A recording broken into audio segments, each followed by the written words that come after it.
e orando. É por isso que eu quero ministrar sobre Neemias. A gente precisa ter uma postura diferente, irmãos, diante do tempo que nós estamos vivendo. Nós estamos vivendo um tempo em que a gente não pode ser procrastinadores das coisas que Deus tem para realizar. Porque Deus vai realizar na mesma, com ou sem você. A obra do Senhor não para por causa do homem. A obra do Senhor, os desígnios de Deus foram projetados até antes da gente nascer. Sabia disso? Sabia disso? Deus diz na sua palavra, Isaías 46, que Ele é o Deus que já fez o fim. O fim já está pronto antes do início. Olha que tremendo. O fim já está pronto antes do início. Fala para a pessoa que está falando, você consegue entender essa loucura? Consegue entender isso ou não? Isso fala de propósito. Isso fala de que, não só da igreja, da construção, isso fala da sua própria vida.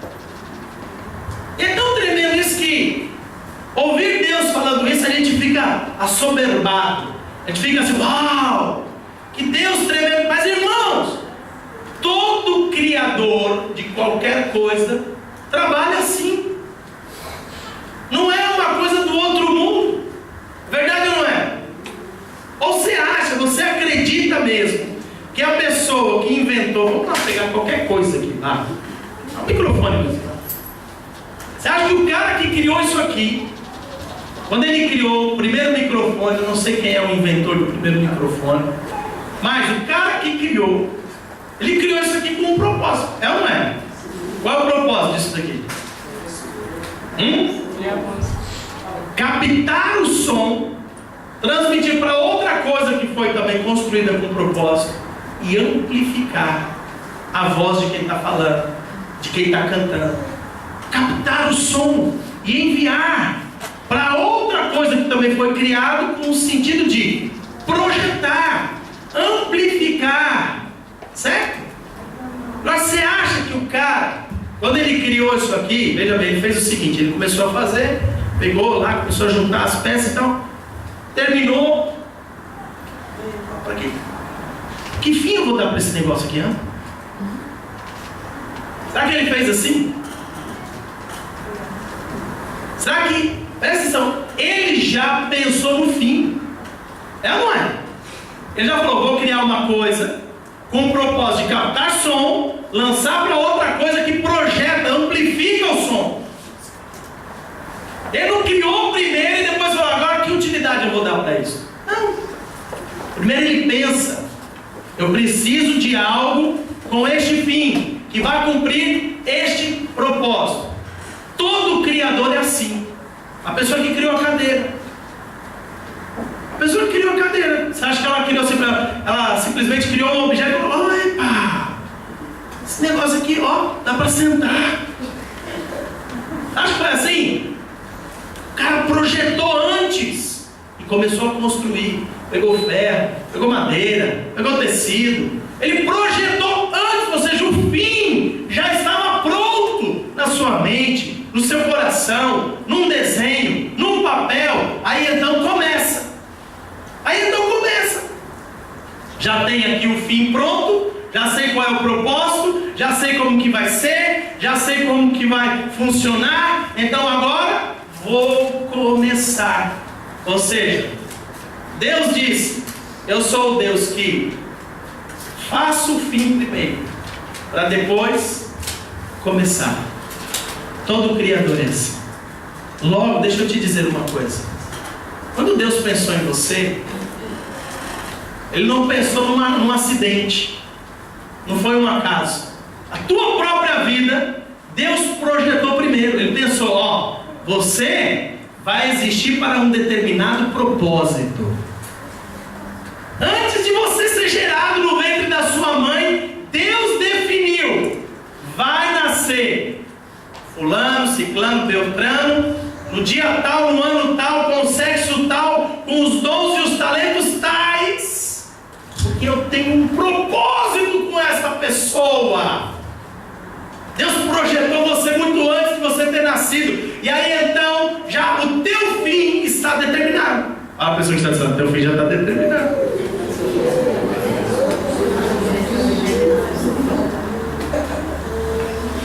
E aí então começa. Nasce você. O teu desafio qual que é? Descobrir o propósito para o qual você foi criado. O teu desafio na vida é entender que Deus te criou para um determinado fim.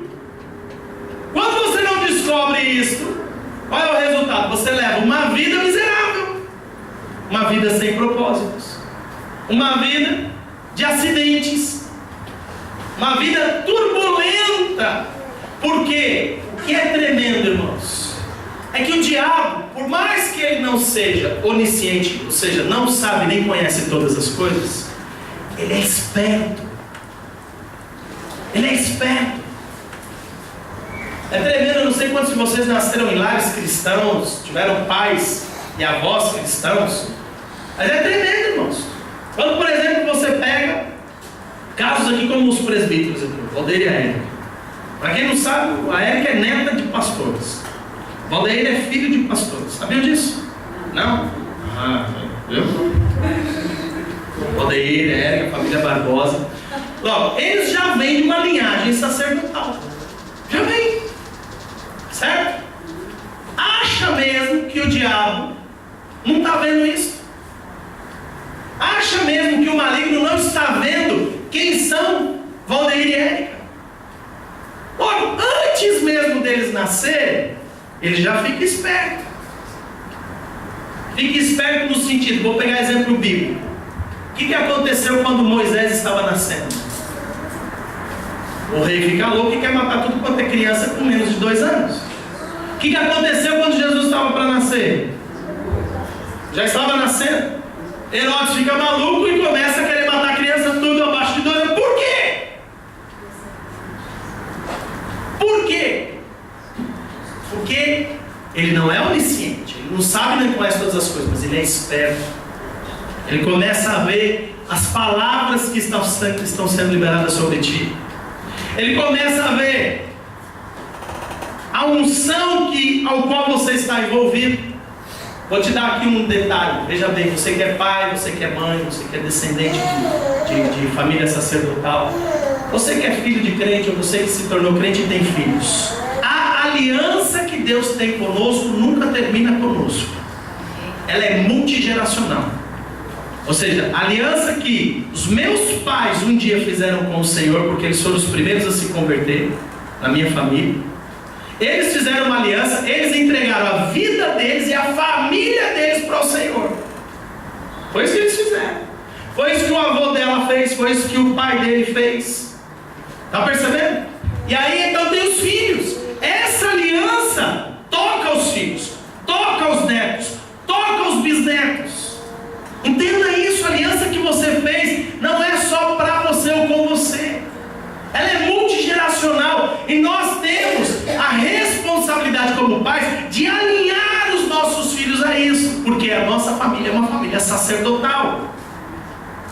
Nós temos essa responsabilidade. Nós temos que entender o nosso papel nesse sentido. E não podemos ficar brincando de igreja. A gente não pode ficar brincando de crente.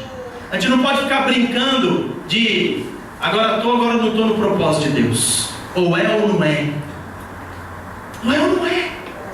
O que é tremendo nisso, irmãos? É que as coisas vão se desgringolando e vão acontecendo e vão vivenciando. Você vê hoje aqui os dois servindo, sendo ungidos, sendo levantados. Aí você fala, por quê?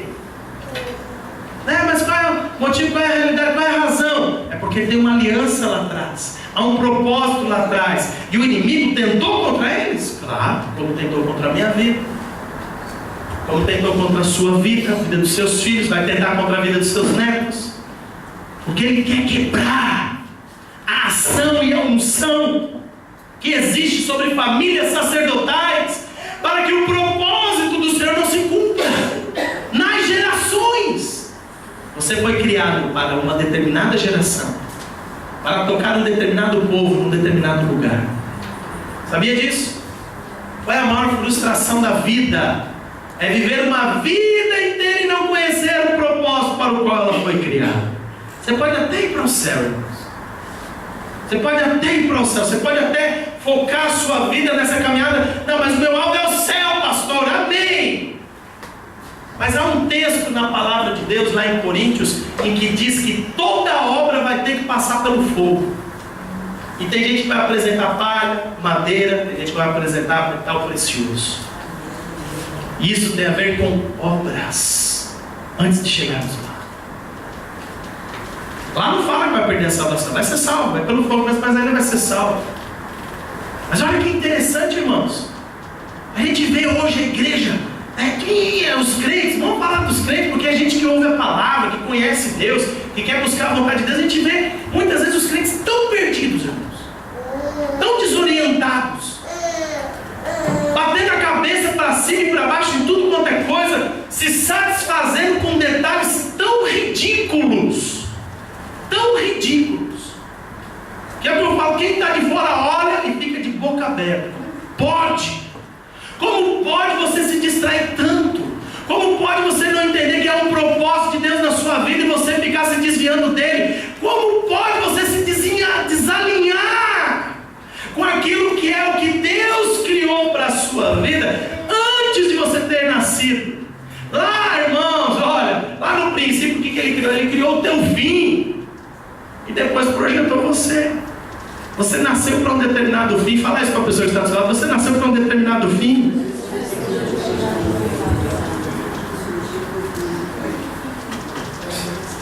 Deixa de ser alma penada. Alma penada que está aí perdido, não é? Já viu o filme que apresenta isso daí, que é alma penada? Né? Aí perambulando, assombrando os outros, né?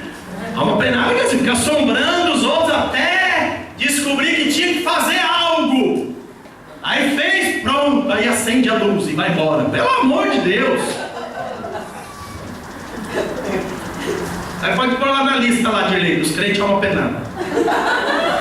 Crente que não conhece o seu propósito, fica assombrando os outros, tá percebendo? De um lado para o outro, perdido, até cumprir o seu propósito. Alguém fala de novo assim, deixa de ser alma penada, irmão.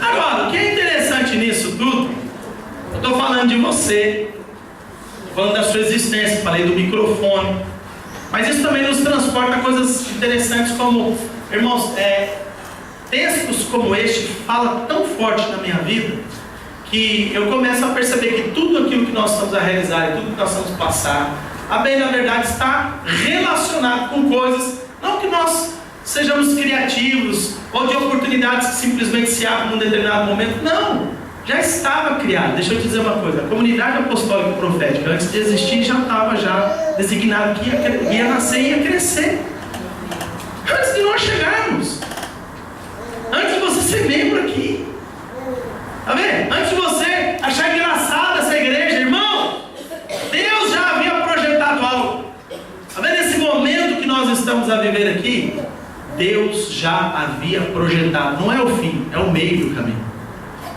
mas a gente tem que ir se alinhando com Ele.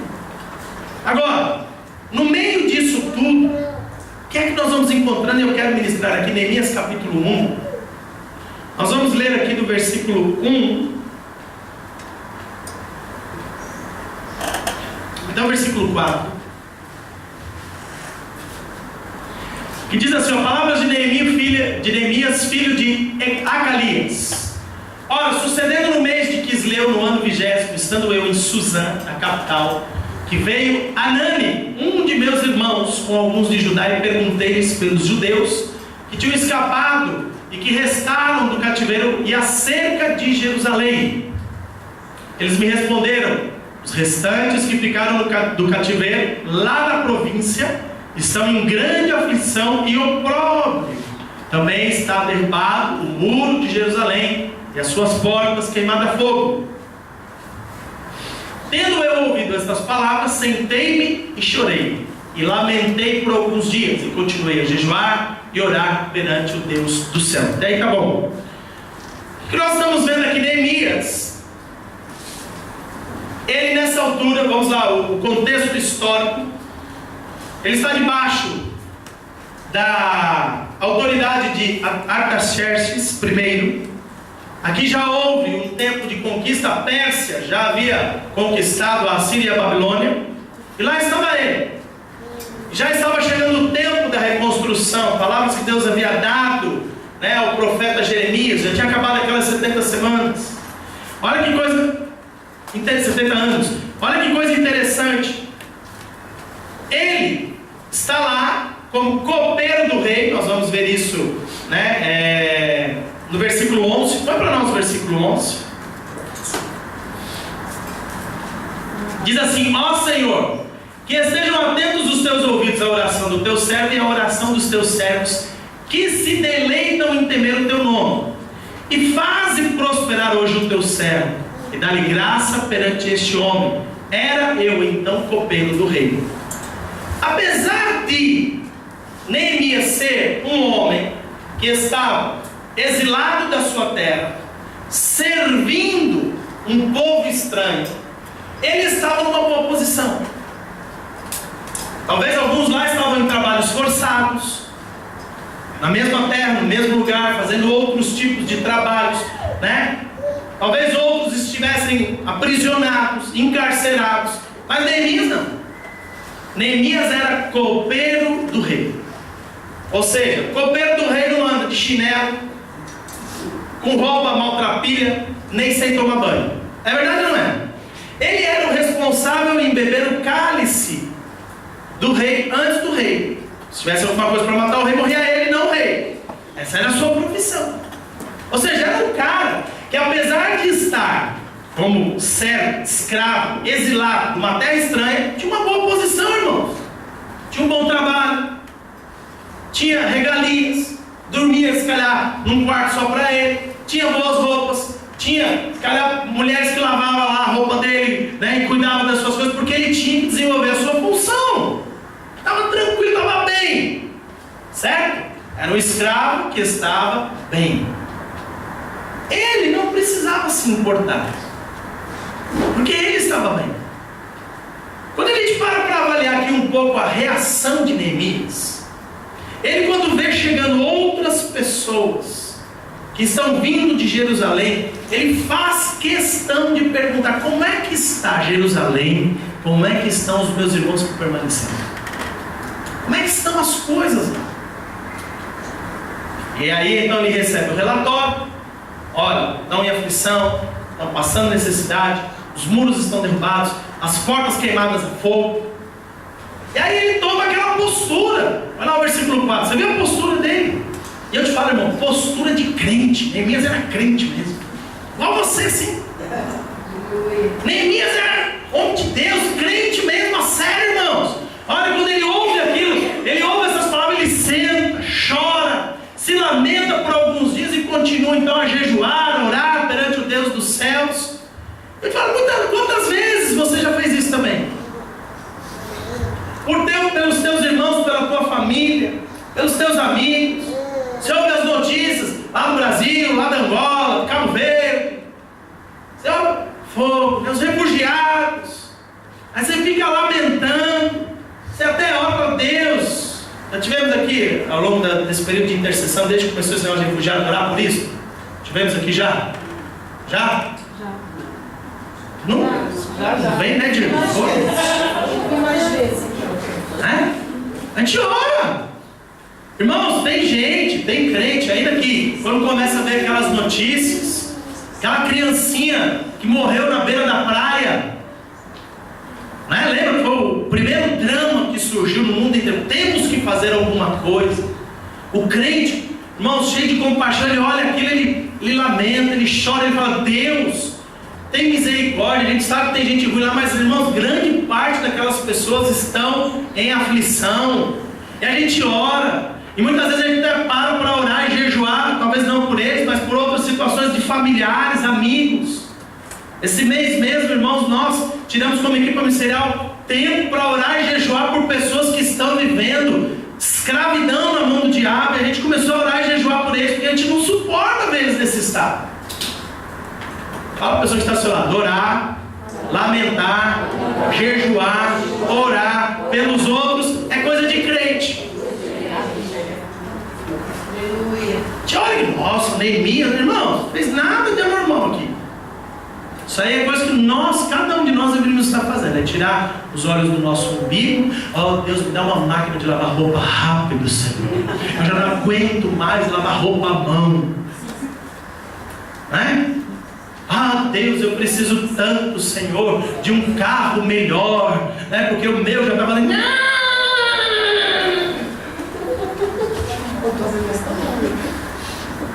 Se você parar para avaliar os teus pedidos de oração, você vai perceber que 90% deles tem a ver com você e não com os outros. Eu acho que, aliás, ainda estou sendo bonzinho. 90% tem a ver com você, não com os outros. Agora vamos pensar? Logo, nós estamos falando de uma situação da igreja egoísta, centrada em si mesma, centrada somente naquilo que é a sua própria vontade e não naquilo que Deus quer. Sabe o que é que interessa para Deus, irmãos? Vidas, almas, pessoas. E Ele vai colocar as situações na nossa frente.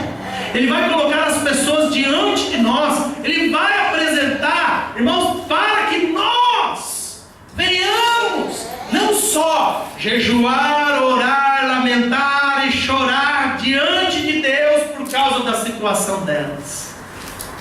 Isso faz parte.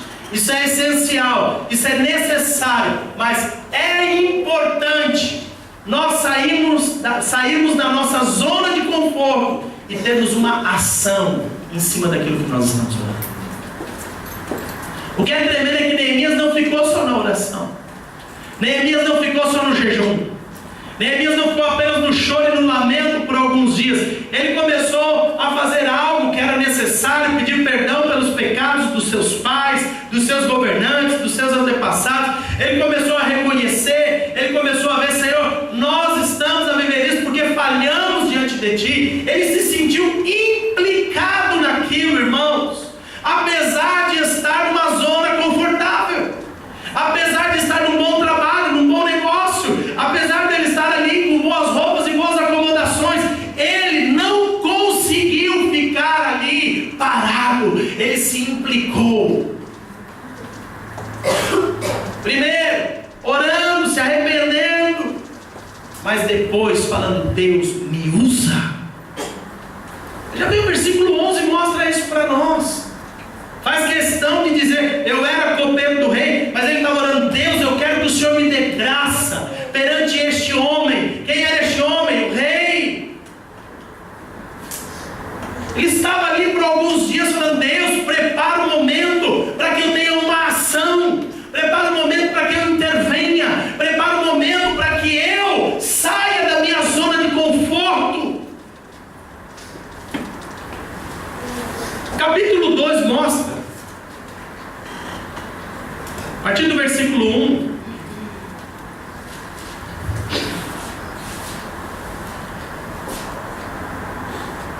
mostra para nós a ação de Neemias. Capítulo 1 mostra oração, capítulo 2 mostra ação. Sucedeu, pois, no mês de Nisan, no ano 20º do rei Artaxerxes, quando o vinho estava posto diante dele, que eu apanhei o vinho e o dei ao rei. Ora, eu nunca estivera triste na sua presença. Vamos parar aqui um pouquinho nesse versículo. Fala aí para a pessoa que está sabendo. Fala assim, ó, quer impactar os outros? Então para de ter uma cara de comiseração. Fala isso. Isso aqui é uma palavra difícil. Fala assim, ó. Para de ter uma cara de comiseração. Segunda-feira, vai para o trabalho.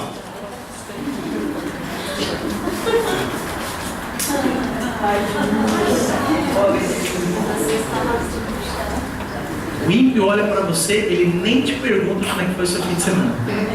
Fala, não vale nem a pena. Porque esse cara já está cansado de tanta hipocrisia. O ímpio olha para você, vê você com aquela cara. Se ele perguntar, se ele ousar perguntar, como é que foi o seu domingo?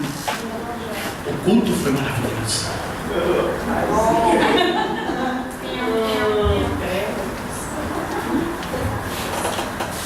Este cara nunca, não sei quanto tempo ele trabalhou lá, mas nunca esteve triste do lado do rei.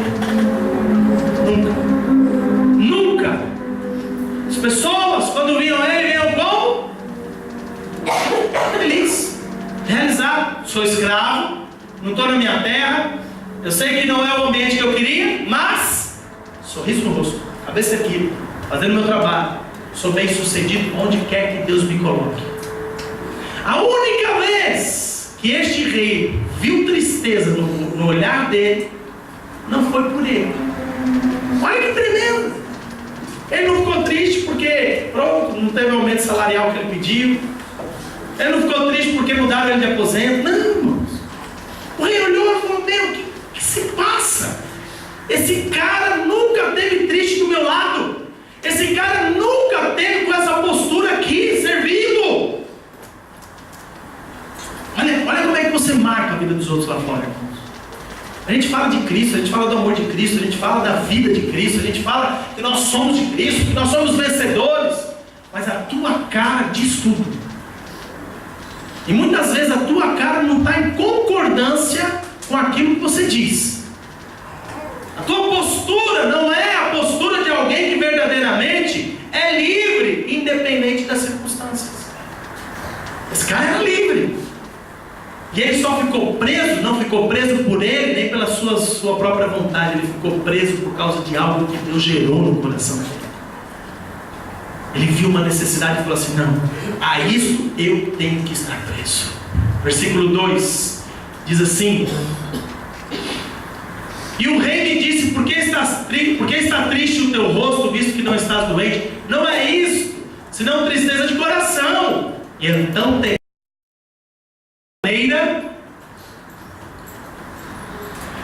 e disse ao rei: viva o rei para sempre. Como não há de estar triste o meu rosto, estando na cidade, o lugar dos sepulcros dos meus pais assolada, e tendo sido consumidas as suas portas pelo fogo?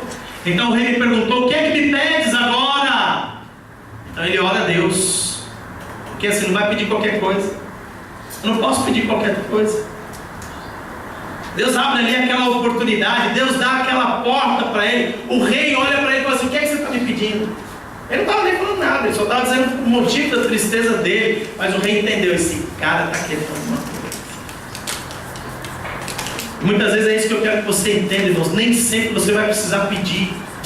As pessoas vão olhar e vão dizer assim: ó, o que é que você precisa? O que é que você quer? Porque eu não quero ver você desse jeito. Eu não quero ver você triste. Eu não quero ver você arruinado. Eu não quero ver você mal. Meu irmão, eu quero que você entenda: Deus vai colocar pessoas do lado de cristãos realizados, de cristãos que estão satisfeitos consigo próprio, mas que tem um propósito na sua vida dado por Deus a realizar. Deus vai colocar pessoas do teu lado para dizer o que é que você quer, o que é que você precisa. Fala para a pessoa que está do lado dele: você que o pastor está falando. E é nessa hora que você não pode pedir qualquer coisa. Você tem que orar a Deus: o que é que eu vou pedir? Porque eu não quero estragar esse momento. Porque muitas vezes é uma vez só que você vai ter a oportunidade de pedir, e nunca mais. E a própria palavra de Deus nos instrui que nós muitas vezes não estamos recebendo aquilo que precisamos, porque estamos pedindo mal. Pedi e não recebeis, porque pedis mal, apenas para o seu bel prazer. Fala para a pessoa que está falando: pedir bem é pedir pelos outros. Ele ora a Deus e diz, versículo 5: e disse ao rei: se for do agrado do rei, e se teu servo tiver achado graça diante de ti, peço-te que me envies ajudar. O que ele pediu? Para ser enviado. Ele não falou assim: manda lá uns soldados, manda lá os meus irmãos, porque eu estou bem aqui. Acha que eu vou sair da minha zona de conforto? Vim aqui pedir: manda lá os construtores. Não. Eu quero ir. Fala para a pessoa que está ao seu lado. Isso é estar implicado. Sabe qual que é o problema da igreja hoje? Ela não quer se implicar. Ela não quer se comprometer. Ela não quer. Ela não quer se comprometer. Ela quer viver segundo, pronto, o que ela acha que é bom para ela. Só que isso não é igreja, isso não é reino, isso não é a vontade de Deus, isso é a vontade da carne, isso é o que o mundo faz. O mundo faz para o seu próprio bem, a igreja faz para o bem dos outros. Essa é a diferença do mundo e da igreja. Jesus mesmo afirmou: eu não vim aqui para ser servido, eu vim aqui para servir a muitos e dar a minha vida por muitos. Você está me entendendo? Fala para a pessoa que está assim, você está entendendo esse pastor?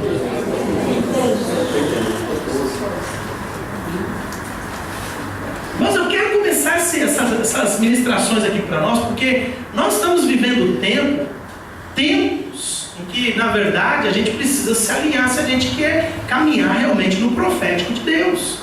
Deus vai nos dar muita coisa, irmãos, mas não é para nós. Deus vai colocar muita coisa na nossa mão, mas não é para nós. Sabe por quê? Porque antes de você nascer, Deus criou o propósito para o qual você existe. Deus criou. E aí então fez você. E aí então Ele fez você. Neemias estava vivendo um momento como este. No que mais você ouviu falar de Neemias? Na vida, na história. O que mais? Vou te dizer uma coisa. Neemias nasceu para esse momento, para estar diante do rei, falando: me envia, porque a profecia, o tempo da profecia já se cumpriu, porque o tempo profético já está, é o momento, é chegada a hora. E aí Deus fala: mas a quem eu enviarei? Ele pergunta lá para o profeta Isaías, não é?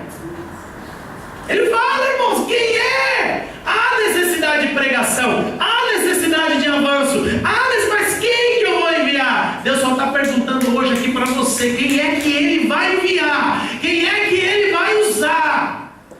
Você está me entendendo? Aí o distraído, aquele que não quer se comprometer, a pessoa que não está implicada, sabe o que ela faz? Ela vai se esconder nos aposentos. Não, mas pastor, estou orando e jejuando, viu, pastor? Eu estou orando e jejuando por isso, pastor. Não se preocupa, vai aí mesmo, pastor, força! Estou orando e jejuando. Outros, pastor precisa de quanto aí, pastor? Não se preocupa não, eu dou dinheiro, força, vai, pastor, vai tu, pastor. Estou te financiando. Vai longe, bem longe, para ver se me pede mais. Estar implicado é orar, é jejuar, é investir, é pedir perdão, é pagar preço, é estar junto, é construir muro, é segurar a arma na mão. Quantos conhecem aqui a história de Neemias e a reconstrução do muro? Por isso eu posso ir pulando muita coisa aqui. Olha que tremendo, irmãos. Neemias não ficou lá de braço cruzado, não. Ele vai lá, vamos trabalhar. O capítulo 5 de Neemias, para quem tem bom discernimento, é interessante. Mostra dois tipos de crente. Eu não queria falar de dois tipos de crente, mas não tem que falar. Dois estilos de governo. O capítulo 5 mostra que os que vieram antes de Neemias, povo de Israel, nobres, sacerdotes, eles aproveitaram a situação do aperto e aproveitaram para comprar a terra dos caras, aproveitaram para oprimir os caras, para escravizar os filhos dos caras. Ou seja, gente que se aproveita dos outros, pega as oportunidades para explorar e extorquir as pessoas e arrancar tudo que pode. Aí vem Neemias. E Neemias fala assim: nós, neste novo tempo, somos diferentes. Nós vamos servir eles, porque eles também estão a nos servir. Fala para a pessoa que está do seu lado: a capa é isso, irmãos. Nós servimos uns aos outros. Essa igreja aqui, você faz lá o curso de integração, talvez você já tenha esquecido, nosso foco, palavra-chave, seja para membro, equipe ministerial, comprometido, é servir. Uns apoiam e servem, outros ministram e servem, outros equipam e servem, mas uma coisa é certa: todos servem. Porque o estilo da nossa liderança é semelhante ao estilo de Jesus, que fez um tipo de liderança servil. Ele liderou servindo os outros. Olha que tremendo, olha que poderoso. Eu quero que você entenda algo aqui. Ele mudou o sistema. Sabe o que ele fazia? Ele comprava, ele pegava lá os bois e não comia sozinho, comprava para os 150 que vinham ajudar. Irmãos, o cara estava implicado. Você entende essa palavra? Pergunta para a pessoa que está falando: você está entendendo o que o pastor está falando? Ele se responsabilizou, ele comprou a briga, ele vestiu a camisa. Irmãos, qual é a expressão que você precisa para entender algo? Este momento é um momento de ou está ou não está. Ou você se implica, ou você vai se esconder no aposento. E teve uns lá, Sambalate, Tobias, Jéssica, eles não eram judeus, mas era mesmo daquele tipo de crente, aquele tipo de gente que fala assim: não vai dar, não vai conseguir, não vai ter tempo, não vai conseguir, vocês não vão ter dinheiro, vocês estão querendo fazer a coisa errada. Irmão, tem gente que vai jogar contra no meio disso tudo. E daí? Tem gente que vai falar que o pastor é louco. Tem gente que já pensou isso aqui, ó. Quando eu dava recado aqui, já falou: esse pastor é doido. Pode me chamar do que você quiser, irmão. Uma coisa é certa, eu estou implicado numa construção que não é apenas a construção de um templo. Isso aqui tem a ver com o templo profético da comunidade apostólica e profética. Nós oramos por expansão, nós jejuamos por expansão, nós clamamos: Deus, dá-nos crescimento e expansão. Sabe o que Deus fez? Falou assim: ó, toma, tá aí, quero ver o que vocês vão fazer agora. Vocês pediram? Vocês oraram 40 dias? Quem orou aqui 40 dias? O que você pediu? Me fala, o que é que você pediu? Expansão, crescimento, almas, famílias. Aí Deus fala assim: toma, tá aí, quero ver o que vocês vão fazer agora. Detalhe, nos deu os mesmos 40 dias para construir.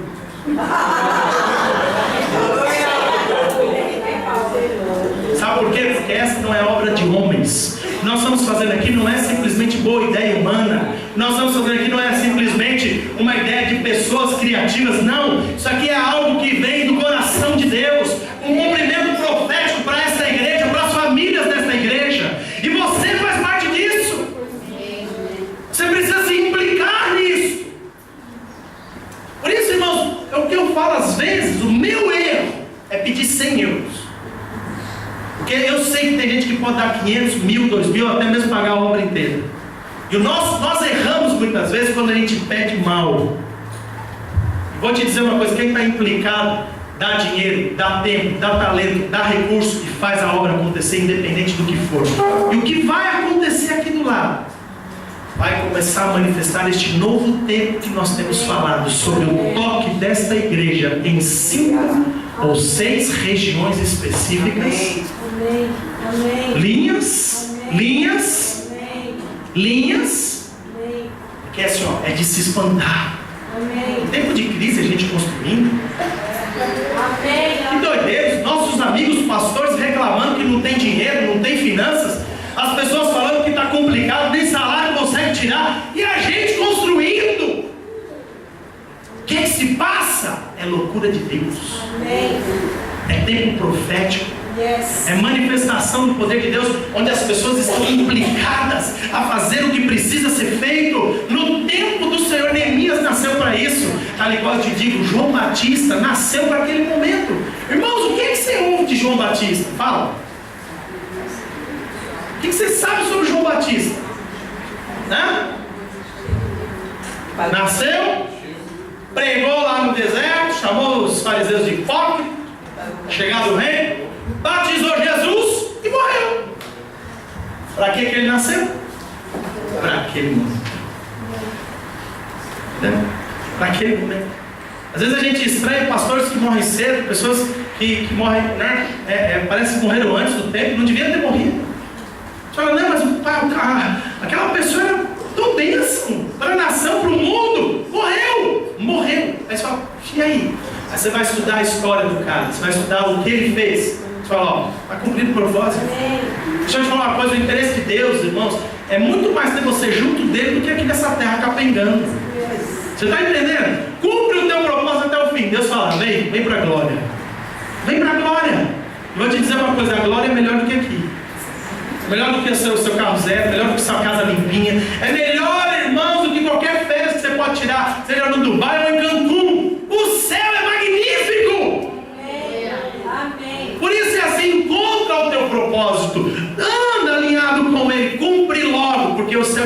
guarda.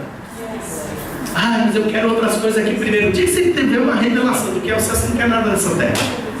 O problema dos crentes é não ter tido já uma revelação do céu. Aí eles ficam desejando as coisas da terra. Eles ficam desejando as coisas deste mundo. Mas deixa eu te falar uma coisa, se você for logo para o céu, você é daqueles que voltam para reinar com o Senhor 1000 anos. 1000 anos! Não é esses 80 no máximo que você vai conseguir chegar aí. Se passar, coitado de quem cuida de você. Você está entendendo? Gente, qual é o nosso foco? Aliar-se ao propósito de Deus. Deus está nos dando os momentos agora. Eu quero poder tocar a geração de agora. Eu quero poder tocar, irmãos, o povo de agora. É o momento, é o nosso momento. Deus nos escolheu e nos chamou para isso. Eu preciso estar implicado. Eu te peço, Senhor, me envia. Eu te peço, Senhor, usa a minha vida. Senhor, eu te peço, ó, eu quero estar lá. Você sabe qual é o resultado dessa história, não sabe? Sim ou não? 52 dias foi o suficiente para edificar este mundo. Mas eu quero só concluir. Tem que pregar hoje ainda tarde na de Velas. Quero só concluir aqui com algo que me chamou muita atenção. Foi o capítulo 3, Josué. Apesar dela colocar, eu vou te falar aqui. Vou te falar depois você lê na sua casa. Este capítulo ele é tremendo. E isso tem a ver conosco. Por 16 vezes vão aparecer as expressões. 16 vezes. Ao seu lado, estavam juntos e com seus irmãos. Ao seu lado aparece muito mais do que com seus irmãos e estavam juntos. O capítulo 3 ele é tremendo. Sabe por quê? Porque ele mostra como é que se edifica algo. Não é sozinho. Segura na mão de alguém que está do seu lado. Sabe qual que é o foco da igreja? Sabe como é que a igreja funciona? Sabe como é que a gente conquista? Sabe como é que a gente reconstrói cidades? Sabe como é que a gente estabelece altares de adoração? Sabe como é que a gente traz o profético, o apostólico? Sabe como é que a gente muda ambientes espirituais? Sabe como é que as coisas acontecem nesse mundo? É assim, ó. Você tendo ao seu lado alguém que está implicado no mesmo propósito. Alguém que está junto com você. Alguém que é seu irmão. Olha aí para a pessoa que está do seu lado. Fala assim: eu quero ir junto com você. Eu quero estar do seu lado. Eu quero estar contigo, meu irmão. Nós estamos implicados nisso. Eu vou te falar uma coisa por experiência própria. Pode soltar a mão do seu irmão. Irmãos, em menos de 7 meses nós fizemos uma obra que custou mais de 25 mil euros em material, fora mão de obra, com apenas 2 trabalhadores, que era o William e o Valdeir aqui. Eu volto a frisar porque assim, ó, você olha desde lá da frente, vem vindo aqui, ó, olhando tudo isso daqui, ó. Tá vendo? Você vai olhando tudo isso daqui que foi sendo construído, irmão. Você vai vendo tudo isso daqui. Eu vou te dizer uma coisa: em menos de 7 meses, com apenas 2 trabalhadores, nós fizemos uma obra enorme, altíssima. Detalhe, depois das 7 da noite, domingo nós tínhamos culto ali onde é o berçário hoje. Terminava o culto, comia frango da Dirley, tem doce. Comíamos aqui um frango, não dava nem tempo de fazer digestão. Já, pá, cimento, entulho, cavar buraco, fazer a obra. Mas o que é tremendo, irmãos, é que esses 7 meses passaram no inverno ainda. Nós terminamos essa obra aqui finalzinho de abril. Nós terminamos essa obra. Resultado, irmãos: 11 de maio nós fazemos o culto de inauguração aqui. 11 de maio fizemos a inauguração aqui, 2012. É isso? Deixa eu estar certinho. Isso aí. Deus traz apóstolo Davi Alves, uma bênção, ministrou a igreja poderosamente esses 3 dias. E na semana seguinte, veja bem, a gente saiu daquela salinha ali, 12 adultos, viemos para cá, era enorme demais. Resultado, na semana seguinte já tínhamos aqui 14 pessoas novas. 14 novos. 14. Você fala, uau, o que é isso? Dobrou. 12 por 14. Ó, Deus traz. Você está me entendendo? Isso aqui não é nada para nós. Quero hoje aqui liberar uma unção sobre pessoas que querem se implicar sobre isso. Quero ministrar, irmãos, aqui algo sobre a sua vida. Quero orar, simplesmente pôr as minhas mãos sobre a sua cabeça e falar assim, ó, Deus, assim como o Senhor fez com Neemias, e aí, ó, tem um monte de nome de gente aí, ó, como o Senhor fez com eles, o Senhor derrama essa mesma unção. Os caras eram valentes, construtores, habilidosos, mas também eram guerreiros, conquistadores. Aí eu vou concluir, agora eu vou concluir. Pega aí, Josué capítulo 6. Versículo 15 e 16 só. Isso aqui é importante a gente saber. Vai nesse culto aqui, ó, acontecendo no mundo espiritual, o diabo não está tapado, o de ouvido tapado não. O diabo não está. Costas viradas. A gente pode até orar. Deus cega o inimigo. Com os nossos rastros. Deus fala, sua cambada, vão vocês se posicionar. Que a vida é assim. Ó, é assim que você bota o inimigo em pavor. Ó. Acabou-se, pois, o muro aos 25 do mês de Elu, em 52 dias. Quando todos os nossos inimigos souberam disso, todos os povos que havia ao redor de nós, ao que eles tiveram, temeram e abateram-se muito em seu próprio conceito, pois perceberam que fizemos esta obra com você.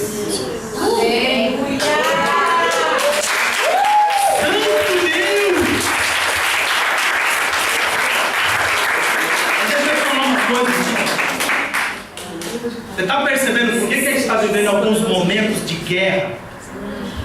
Que o senhorio muda de ideia. Não vou dar mais dinheiro, vocês constroem, vou liberar aí. Está percebendo? Por que muitas vezes a gente pega uma viagem e olha para o dinheiro e fala, meu Deus do céu, podíamos pegar esse dinheiro e investir na obra, né? Aí fala, a gente vai olhando e os nossos inimigos tentando gerar em nós desconforto, preocupação, ansiedade. Está vendo? Acaba com isso tudo logo.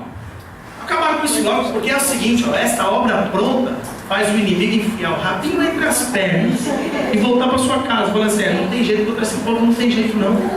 A gente se levanta, a gente tenta atemorizar, a gente cria situações para eles perder, mas é assim, quanto mais eles perdem, mais Deus dá para eles. Deixa eu te falar uma coisa, o investimento que você está fazendo hoje aqui nesse lugar, o investimento que você está fazendo aqui hoje neste lugar, irmãos, é o que eu te falo, eu coloquei assim uma oferta, até me arrependo de ter colocado aquele valor, porque eu sei que Deus vai propor mais no seu coração, Deus vai fazer você investir ainda mais. Sabe por quê, irmãos? Porque não é apenas um dar, é um investimento ao qual eu já declaro sobre a sua vida, você não vai nem sentir falta desse dinheiro. Deus vai te surpreender sobremaneira, vai vir testemunhos poderosos de como Deus trouxe, irmão, sobre ti, sobre a tua mão, sobre a tua vida, além daquilo que você mesmo investiu, porque o nosso Deus é assim, Ele não fica devendo nada para ninguém. O nosso Deus, Ele pega pessoas implicadas e libera recursos para eles, porque Ele sabe, vale a pena entregar na mão desses caras, dessas pessoas, dessas mulheres, recursos, vale a pena, porque eles estão implicados no propósito. Por isso eu quero orar por você.